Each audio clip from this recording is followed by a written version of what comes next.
4 adolescents tués, 10 blessés graves, c'est le bilan d'un accident qui s'est déroulé dans la nuit de samedi à dimanche dans le Morbihan. Les circonstances exactes du drame ne sont pas encore connues. Seule précision des autorités, les jeunes revenaient en fourgonnette d'une fête privée et le conducteur, qui figure parmi les blessés, n'est pas en âge d'avoir le permis. La découverte d'un fragment d'aile d'avion à La Réunion a déclenché une véritable chasse au trésor sur l'île, alors que le débris doit encore être analysé pour établir un lien éventuel avec le vol MH370 disparu l'an dernier. Les promeneurs traquent le moindre bout de ferraille, mais selon les autorités, jusqu'ici, aucune pièce d'intérêt n'a été trouvée. Un nouveau palier de violence a été franchi en Turquie. Un attentat suicide de la rébellion kurde contre une gendarmerie a fait au moins 2 morts et des dizaines de blessés.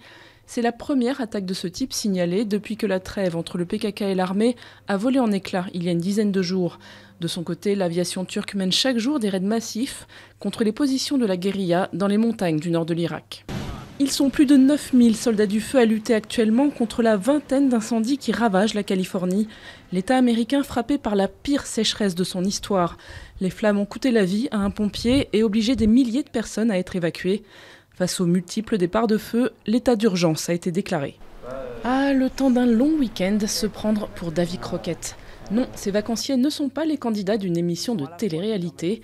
Isolés dans la forêt lorraine, ils n'ont qu'un objectif, vivre en autonomie en milieu sauvage.